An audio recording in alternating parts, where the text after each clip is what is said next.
प्रेम से बोलो ओम नमो भगवते वासुदेवाय नमः। श्री कृष्ण जन्माष्टमी व्रत कथा।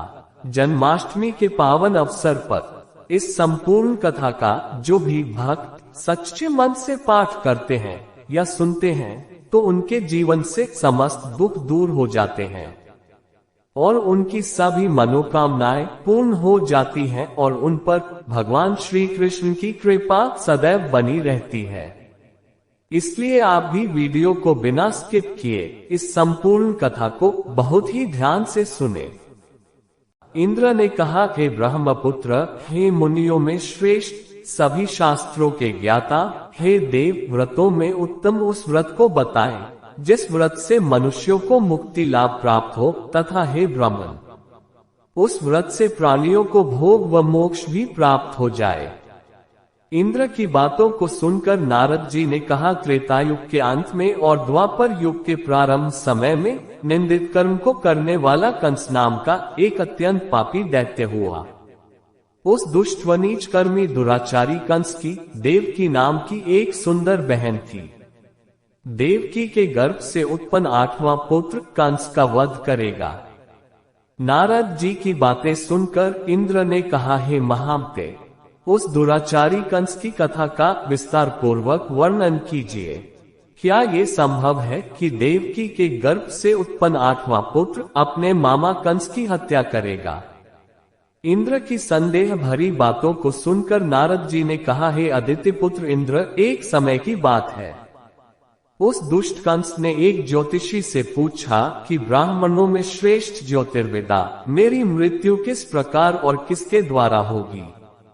ज्योतिषी बोले, हे दानवों में श्रेष्ठ कंस वसुदेव की धर्म पत्नी देवकी जो वाक्पटु है और आपकी बहन भी है, उसी के गर्भ से उत्पन्न उसका 8वां पुत्र जो कि शत्रुओं को भी पराजित कर इस संसार में कृष्ण के नाम से विख्यात होगा, वही एक समय सूर्योदय काल में आपका वध करेगा।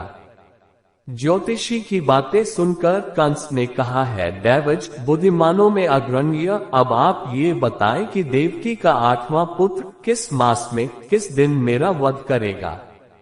ज्योतिषी बोले हैं, महाराजा, माघ मास की शुक्ल पक्ष की तिथि को 16 कलाओं से पूर्ण श्री कृष्ण से आपका युद्ध होगा। उसी युद्ध में वे आपका वध करेंगे। इसलिए हे महाराज, आप अपनी रक्षा यत्न पूर्वक करें। इतना बताने के पश्चात नारद जी ने इंद्र से कहा, ज्योतिषी द्वारा बताए गए समय पर ही कंस की मृत्यु कृष्ण के हाथ निसंदेह होगी। तब इंद्र ने कहा, हे मुनि, उस दुराचारी कंस की कथा का वर्णन कीजिए और बताए कि कृष्ण का जन्म कैसे होगा तथा कंस की मृत्यु कृष्ण द्वारा किस प्रकार होगी। इंद्र की बातों को सुनकर नारद जी ने पुनः कहना प्रारंभ किया। उस दुराचारी कंस ने अपने एक द्वारपाल से कहा, मेरी इस प्राणों से प्रिय बहन की पूर्ण सुरक्षा करना। द्वारपाल ने कहा, ऐसा ही होगा। कंस के जाने के पश्चात उसकी छोटी बहन दुखित होते हुए जल लेने के बहाने घड़ा लेकर तालाब पर गई। उस तालाब के किनारे एक घनघोर वृक्ष के नीचे बैठकर देवकी रोने लगी। उसी समय एक सुंदर स्त्री जिसका नाम यशोदा था, उसने आकर देवकी से प्रिय वाणी में कहा, हे कांते, इस प्रकार तुम क्यों विलाप कर रही हो? अपने रोने का कारण मुझसे बताओ। तब दुखित देवकी ने यशोदा से कहा, हे बहना, नीच कर्मों में आसक्त दुराचारी मेरा ज्येष्ठ भ्राता कंस है। उस दुष्ट भ्राता ने मेरे कई पुत्रों का वध कर दिया। इस समय मेरे गर्भ में 8वां पुत्र है, वह इसका भी वध कर डालेगा, क्योंकि मेरे ज्येष्ठ भ्राता को ये भय है कि मेरे अष्टम पुत्र से उसकी मृत्यु अवश्य होगी। देवकी की बातें सुनकर यशोदा ने कहा, हे बहन, विलाप मत करो, मैं भी गर्भवती हूँ। यदि मुझे कन्या हुई तो तुम अपने पुत्र के बदले उस कन्या को ले लेना। इस प्रकार तुम्हारा पुत्र कंस के हाथों मारा नहीं जाएगा। तदनंतर कंस ने अपने द्वारपाल से पूछा, देवकी कहाँ है? इस समय वह दिखाई नहीं दे रही है। तब द्वारपाल ने कंस से नम्रवाणी में कहा, हे महाराज, आपकी बहन जल लेने तालाब पर गई हुई है। ये सुनते ही कंस क्रोधित हो उठा और उसने द्वारपाल को उस स्थान पर जाने को कहा जहां वह गई हुई है। द्वारपाल की दृष्टि तालाब के पास देवकी पर पड़ी। तब उसने कहा कि आप किस कारण से यहाँ आए हैं। उसकी बातें सुनकर देवकी ने कहा कि मेरे घर में जल नहीं था, मैं जल लेने जलाशय पर आई हूँ। इसके पश्चात देवकी अपने घर की ओर चली गई। कंस ने पुनः द्वारपाल से कहा कि इस घर में मेरी बहन की तुम पुनर्तः रक्षा करो। अब कंस को इतना भय लगने लगा कि घर के भीतर दरवाजों में विशाल ताले बंद करवा दिए और दरवाजे के बाहर दैत्यों और राक्षसों को पहरेदारी के लिए नियुक्त कर दिया। कंस हर प्रकार से अपने प्राणों को बचाने के प्रयास कर रहा था। एक समय सिंह राशि के सूर्य में आकाश मंडल में जलाधारी मेघों ने अपना प्रभुत्व स्थापित किया। भादो मास की कृष्ण पक्ष की अष्टमी तिथि को घनघोर अर्धरात्रि थी। उस समय चंद्रमा भी वृष राशि में था। रोहिणी नक्षत्र बुधवार के दिन सौभाग्य योग से संयुक्त चंद्रमा के आधी रात में उदय होने पर आधी रात के उत्तर एक घड़ी हो जाए तो श्रुति स्मृति पुराणों फल निसंदेह प्राप्त होता है। इस प्रकार बताते हुए नारद जी ने इंद्र से कहा, ऐसे विजय नामक शुभ मुहूर्त में श्री कृष्ण का जन्म हुआ और श्री कृष्ण के प्रभाव से ही उसी क्षण बंदी गृह के दरवाजे स्वयं खुल गए। द्वार पर पहरा देने वाले पहरेदार राक्षस सभी मूर्छित हो गए।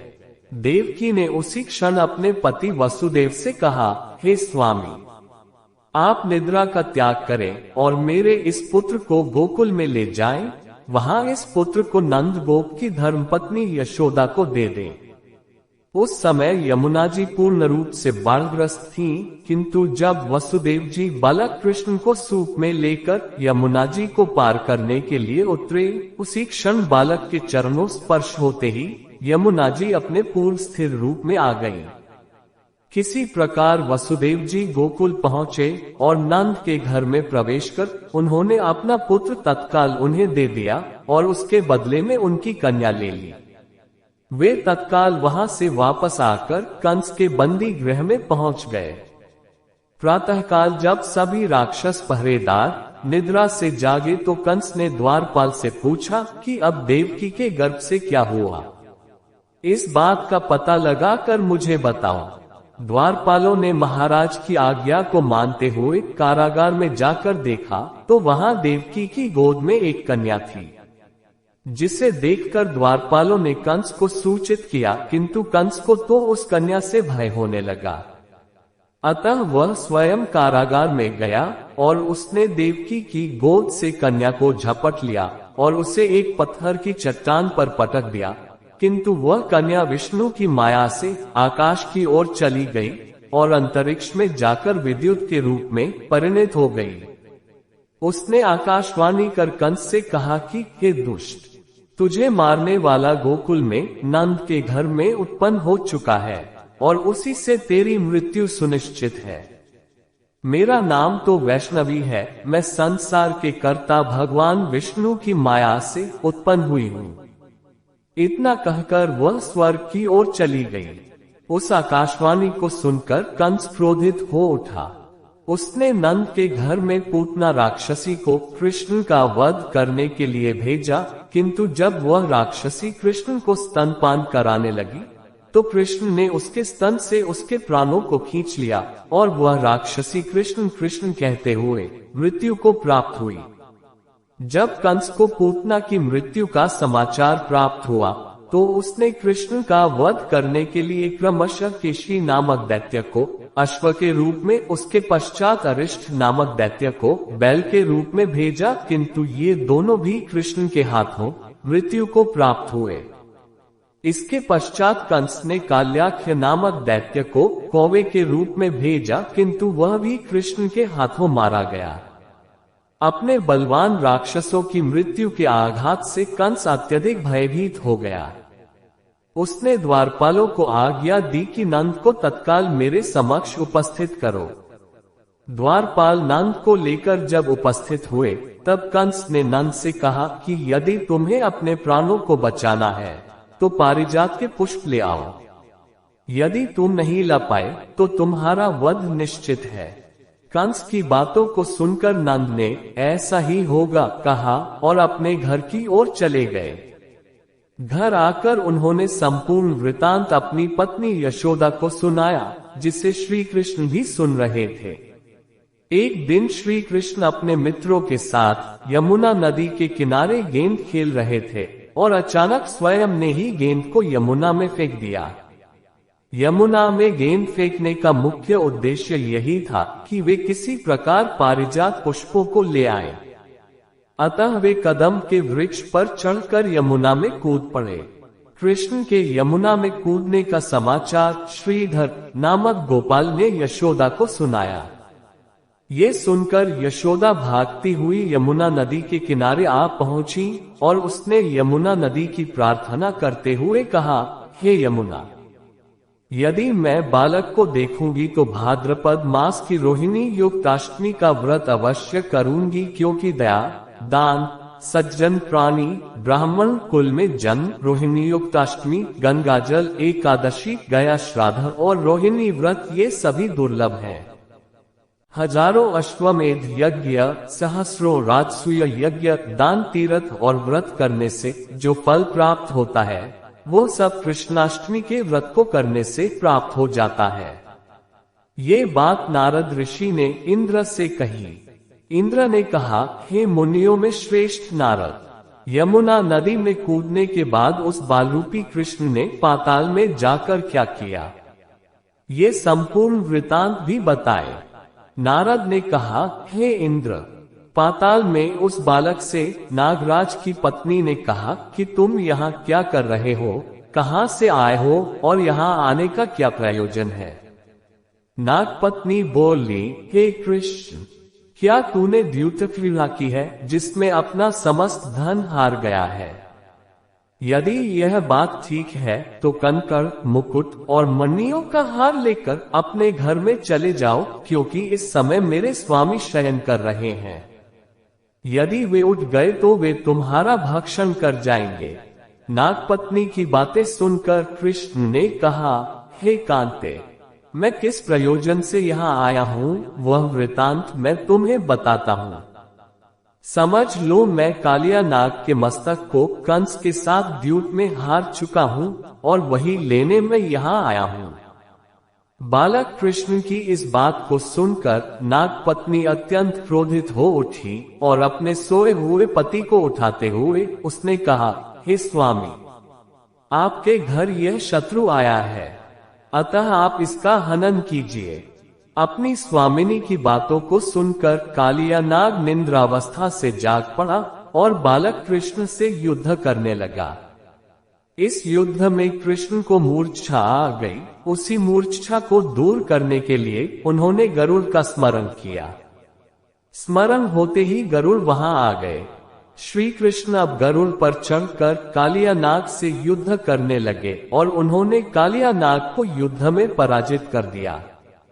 अब कालिया नाग ने भली भांति जान लिया था कि मैं जिनसे युद्ध कर रहा हूँ वे भगवान विष्णु के अवतार श्री कृष्ण ही हैं। अतः उन्होंने कृष्ण के चरणों में साष्टांग प्रणाम किया और पारिजात से उत्पन्न बहुत से पुष्पों को मुकुट में रखकर कृष्ण को भेंट किया। जब कृष्ण चलने को हुए तब कालिया नाग की पत्नी ने कहा, हे स्वामी, मैं कृष्ण को नहीं जान पाए। हे जनार्दन, मंत्र रहित, क्रिया रहित, भक्ति भाव रहित मेरी रक्षा कीजिए। हे प्रभु, मेरे स्वामी मुझे वापस दे दें। तब श्री कृष्ण ने कहा, हे सर्पिणी, दैत्यों में जो सबसे बलवान है उस कंस के सामने मैं तेरे पति को ले जाकर छोड़ दूंगा, अन्यथा तुम अपने घर को चली जाओ।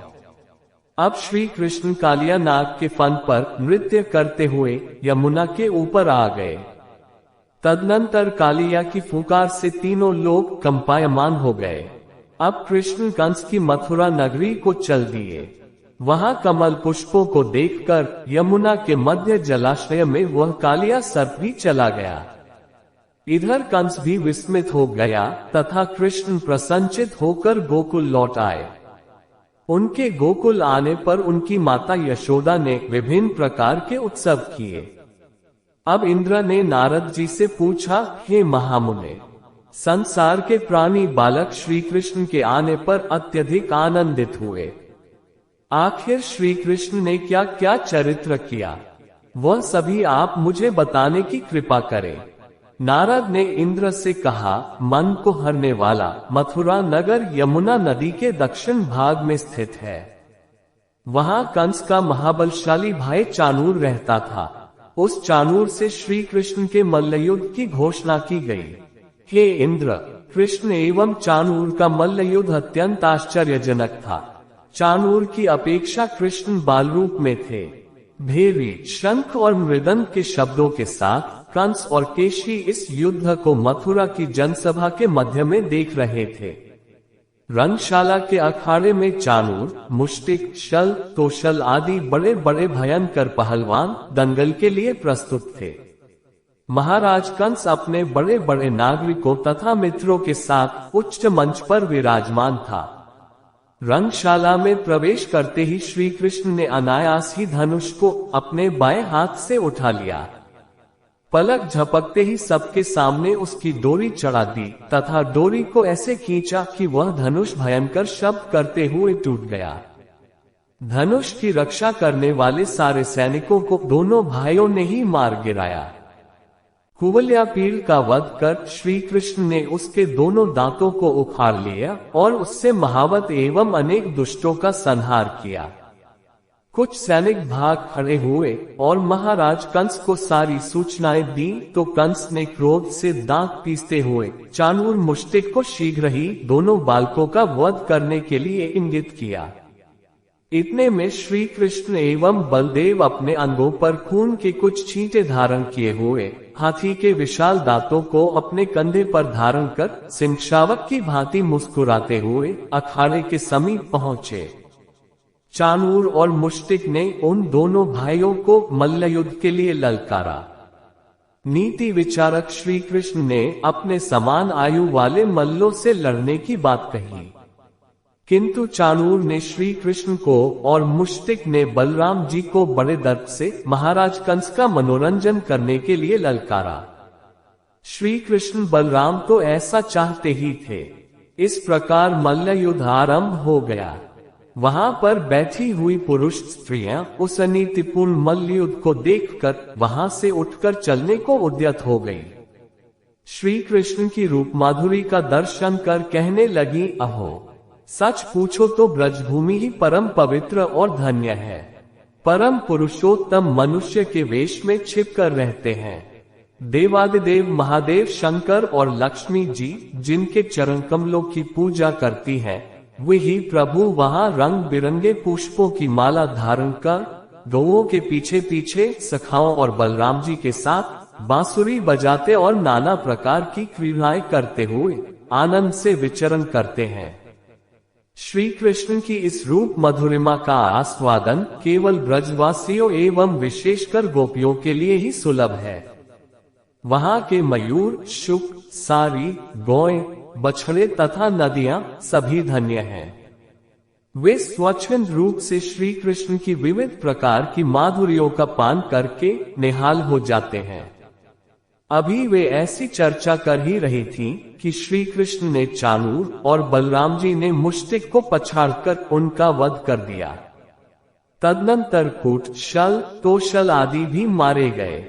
इतने में कंस ने क्रोधित होकर श्री कृष्ण, बलदेव और नंद वसुदेव सबको बंदी बनाने के लिए आदेश दिया, किंतु सबके देखते ही देखते बड़े वेग से उछलकर श्री कृष्ण उसके मंच पर पहुंच गए और उसकी चोटी पकड़कर नीचे गिरा दिया तथा उसकी छाती के ऊपर कूद गए, जिससे उसके प्राण पखेरु उड़ गए।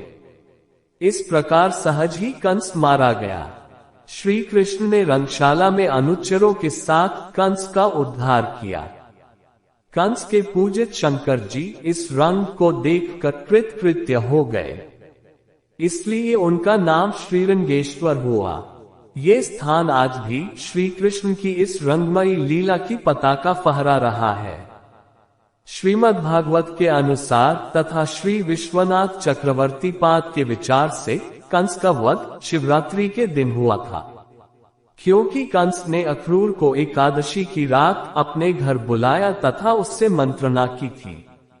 श्री कृष्ण ने अपने पैरों को चाणूर के गले में फंसाकर उसका वध कर दिया। चाणूर की मृत्यु के पश्चात उनका मल्लयुद्ध केशी के साथ हुआ। हे इंद्र, उसी क्षण श्री कृष्ण ने गरुड़, बलराम तथा सुदर्शन चक्र का ध्यान किया, जिसके परिणाम स्वरूप बलदेव जी सुदर्शन चक्र लेकर गरुड़ पर आरूढ़ होकर आए। उन्हें आता देख बालक कृष्ण ने सुदर्शन चक्र को उनसे लेकर स्वयं गरुड़ की पीठ पर बैठकर न जाने कितने ही राक्षसों और दैत्यों का वध कर दिया, कितनों के शरीर अनभंग कर दिए। इस युद्ध में श्री कृष्ण और बलदेव ने असंख्य दैत्यों का वध किया। बलराम जी ने अपने आयुध शस्त्र हल से और श्री कृष्ण ने सुदर्शन चक्र से माघ मास की शुक्ल पक्ष की सप्तमी को विशाल दैत्यों के समूह का सर्वनाश किया।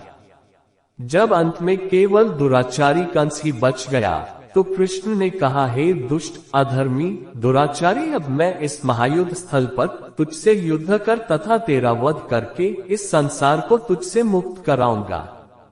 ये कहते हुए श्री कृष्ण ने उसके केशों को पकड़ लिया और कंस को घुमाकर पृथ्वी पर पटक दिया, जिससे वह मृत्यु को प्राप्त हुआ।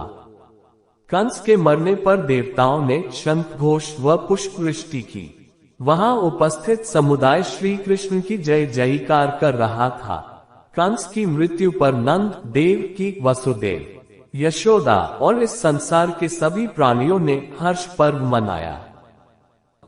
अगर आपको हमारी वीडियो अच्छी लगी हो तो वीडियो को लाइक करें, अपने मित्रों में शेयर करें और अपने जीवन को हीरे जैसा बनाने के लिए चैनल को सब्सक्राइब करें। अगर फेसबुक पर देख रहे हैं तो फॉलो जरूर करें। प्रेम से बोलो ओम नमो भगवते वासुदेवाय नमः।